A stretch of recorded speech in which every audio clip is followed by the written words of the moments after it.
अस्सलाम वालेकुम दोस्तों, मेरा नाम है नुमान और आप देख रहे हैं technical sports service YouTube channel. दोस्तों इस वीडियो में मैं आपको डाल्सन DW7500 मॉडल के अंदर गेयर बक्स लगाने का मुकम्मल तरीकाकार बताऊंगा। आप वीडियो एंड तक देखेंगे तो आपको समझ लग जाएगी कि ये आपने काम कैसे करना है। तो चलें शुरू करते हैं आज की वीडियो। दोस्तों इसके लिए जो आपको टूल्स चाहिए वो चीज़ें आप देख लें। दोस्तों इसके लिए आपको जो है एक लंबा जो है स्क्रू ड्राइवर चाहिए, लंबी शाफ्ट वाला। उसके अलावा ये 13 नंबर की चाहिए, या फिर आपके पास एडजस्टेबल रेंच छोटा होना चाहिए, और समाज चाहिए, और ये स्टील वायर चाहिए। स्टील वायर का आगे चल के मैं आपको बताऊंगा कि ये आपको किस मकसद के लिए ज़रूरी चाहिए होगी। तो यहाँ पे दोस्तों यहाँ से हम अपना काम शुरू करेंगे। सबसे पहले हम ये प्लास्टर निकालेंगे। तो इस प्लास्टर के ऊपर आपको ये छोटा सा जो है ये कवर नज़र आएगा, लॉक है इसका। इसके नीचे जो नेट है उसको हमने खोलना है, तो इसको पहले हम हटाएंगे। तो इसको हटाने के लिए आप ये टेस्टर या किसी नोक वाली चीज़ से इसको ऊपर की तरफ पुल करेंगे तो ये निकल जाएगा। ये बिल्कुल ईजी होगा, आपको इसमें कोई मसला नहीं होगा। यहाँ पे दोस्तों इसको उतारने के बाद आपको इसके अंदर ये नेट नज़र आ रहा होगा अभी। ये नेट जो है ये हमने खोलना है, तो ये स्क्रू ड्राइवर की मदद से ही निकलेगा। इसको पहले हम ऊपर से थोड़ा साफ़ कर लेंगे ताकि जो है ये स्लिप ना हो जाए। तो इसको आप किसी भी चीज़ की मदद से इसके ऊपर से मैल और मिट्टी जो है वो निकाल दें।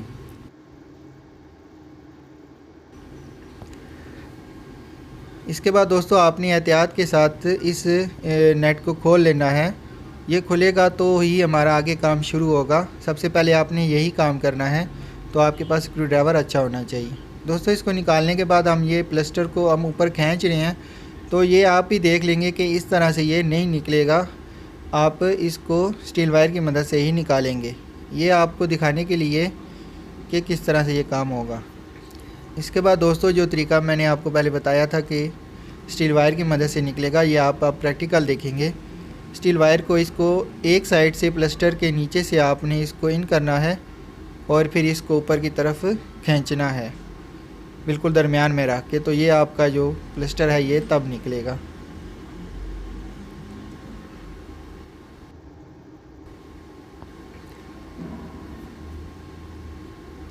दोस्तों ये प्लास्टर निकालने के बाद यहाँ से हमारा ये काम ख़त्म हो जाएगा। अब हम मशीन को जो है वो उल्टा करेंगे, इसका बैक कवर खोल के, और इसका गेयर बक्स जो है उसको हम खोलेंगे। यहाँ पे दोस्तों मैंने वॉशिंग मशीन का बैक कवर खोल के इसका बेल्ट निकाल दिया है। अब मैं ये वाली जो पुली आपको नज़र आ रही है ऊपर, ये वाली खोलूँगा, क्योंकि ये पुली खुलेगी तो तभी हमारे जो गेयर बक्स के स्क्रू हैं वो नीचे से खुलेंगे। तो ये पुली हमें पहले निकालनी है। इसके लिए ये जो ऊपर आपको नेट नज़र आ रहा है, जिसके लिए मैं आपको बोल रहा था कि 13 नंबर की होनी चाहिए आपके पास, वो इसी चीज़ के लिए थी। तो ये अभी आप देख लें, इसको आपने इस तरह से खोल लेना है की डाल के। तो इसको आपने इस तरह घुमाना है, तो ये आपका नेट खुलेगा। ये नेट खुल जाएगा तो पुली ऊपर से हमारी हट जाएगी। तो फिर हम ये स्क्रू खोल के तो इस गेयर बक्स को बाहर निकालेंगे। ये हमारा पुराना जो गेयर बक्स ख़राब है, ये वो वाला।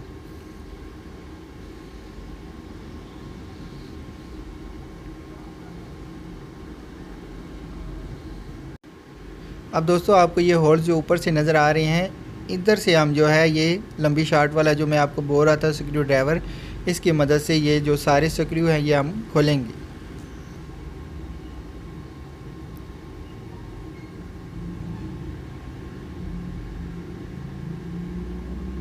ये देखें दोस्तों, इस तरह से आपने जो है एक एक करके ये स्क्रू आपने खोल लेने हैं।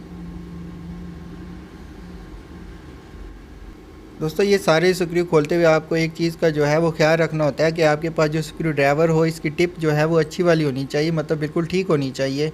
अगर ये स्लिप हो जाएगा कोई भी स्क्रू आपका, तो फिर ये खोलना आपके लिए बहुत मुश्किल हो जाएगा और आपका काम जो है वो बहुत ज़्यादा बढ़ जाएगा।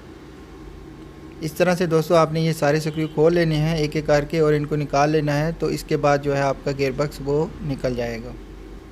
ये दोस्तों हमारा पुराना गेयर बक्स है। जब आपने इसके चारों तरफ से सारे स्क्रू खोल लेने हैं तो आप इसको इस तरह पुल करें, आराम से ये बाहर आ जाएगा।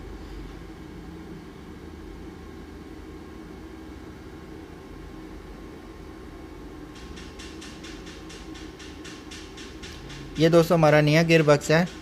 तो अब हम क्या करेंगे कि इसके ऊपर से जो इसकी पुली है वो भी हम खोल लेंगे, क्योंकि ये लगाने के लिए भी हमें स्क्रू इसके तब भी लगेंगे जब ये ऊपर से हमारी ये पुली खुल जाएगी। ये जब हम स्क्रू लगा लेंगे तो ये हम इसको दोबारा से टाइट करेंगे। तो इसको आपने एंटी क्लॉकवाइज घुमाना है। ये वाला जो नेट है आपका उसी की से खुलेगा। दोनों में एक ही जो नंबर का जो आपका नेट है वो लगा होगा, 13 नंबर का ये होता है। तो आपने इसको खोल लेना है और इसके ऊपर से जो वाशलें निकलेंगी, स्प्रिंग वाशल है इसकी, ये संभाल लेनी है। ये आपने इसी तरह वापस ज़रूर लगा देनी है।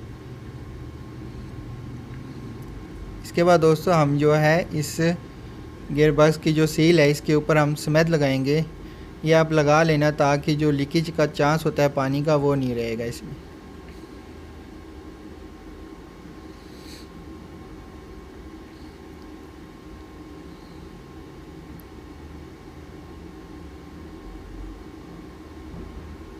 इसके बाद दोस्तों आपने जहाँ से पुराना गियर बॉक्स निकाला है उस सरफेस को आप किसी कपड़े की मदद से अच्छी तरह से साफ़ कर लेना और आपका जो नया गियर बॉक्स है इसको आप वहाँ पे बिठा देना।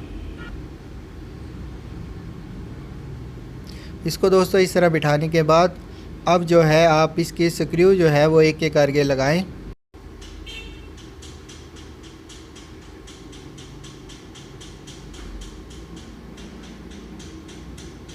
दोस्तों इसके जो स्क्रू आप जब लगा लेंगे, इसको जब आप टाइट करेंगे तो आपने एक चीज़ का ख्याल रखना है कि जो स्क्रू है आपने इनको बहुत ज़्यादा टाइट नहीं करना, क्योंकि नीचे प्लास्टिक की सरफेस है। तो इसको एक नॉर्मल ही जो आपने हिसाब में रखना है और एक ही स्क्रू को एक दफ़ा फुल टाइट नहीं करना, बल्कि इनको बराबर एक तरीके से जो है एक एक करके आपने इनको टाइट करना शुरू करना है। तो ये जो दोस्तों आपका जो पुली जो हमने निकाली थी इस गियर बॉक्स की, अब हम वो लगाएंगे क्योंकि हमारे स्क्रू लग चुके हैं। तो अब इसके बाद जो अगला स्टेप है हमारा ये इसकी पुली लगाने का ही है। बस इसके ऊपर आके दोस्तों आपने ये इसका वाशलें रखनी है, जो आपने वो वाशल निकाली थी, और इसका नेट जो है वो आप टाइट कर दें। तो बिल्कुल सिंपल सा एक काम है, इसमें कोई मुश्किल नहीं है।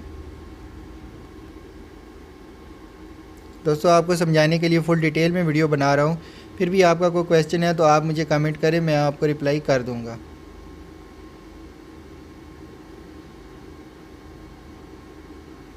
इस तरह से दोस्तों आपने इसको नेट को इसको टाइट कर लेना है। और अब यहाँ पे तो हमारा काम ख़त्म है, तो आप इसका बेल्ट जो है वो वापस लगा दें।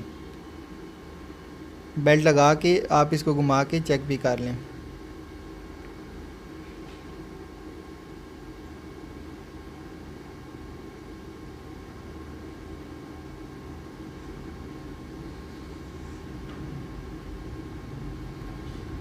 दोस्तों अब हमने मशीन को सीधा कर लिया है। यहाँ से आप जो हो सके साफ़ कर लें इसको। और इसके बाद जो है पुरानी गियर बॉक्स के आपको ये वाशल नज़र आएगी, इसको आप खींच के निकाल लें। ये बड़ी वाशल होगी और ये निकाल के इस जो आपका न्यू गियर बॉक्स है इसके ऊपर आप लगा दें। गियर बॉक्स फिट करने के बाद जब आपने प्लास्टर लगाना है तो उससे पहले ये वाशल आपको इसके ऊपर लगा लेनी है।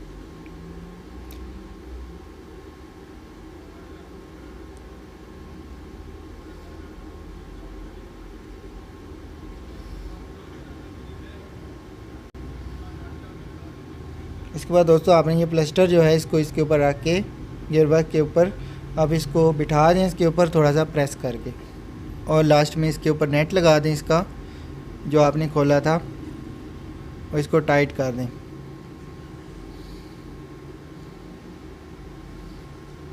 इसके बाद दोस्तों हम इसका ये लॉक लगा देते हैं इसके ऊपर। ये जो इसका कवर है इसको आप इसके ऊपर रख के थोड़ा सा प्रेस करेंगे तो ये अपनी जगह पे बैठ जाएगा। लॉक जो हैं वो बराबर कर लेना आपने नीचे इसके जो कट बने हुए हैं उनके साथ। अब दोस्तों हम इसको फाइनल बंद करने से पहले एक दफ़ा चला के चेक कर लेंगे कि इसमें कोई फालतू आवाज़ या कोई मसला तो नहीं है। आप पानी डाल के भी चेक कर लेना, कोई लीकेज वगैरह ना हो। आप ये सारी चीज़ें चेक करके तो फिर इसको आप बैक कवर इसका लगा देना।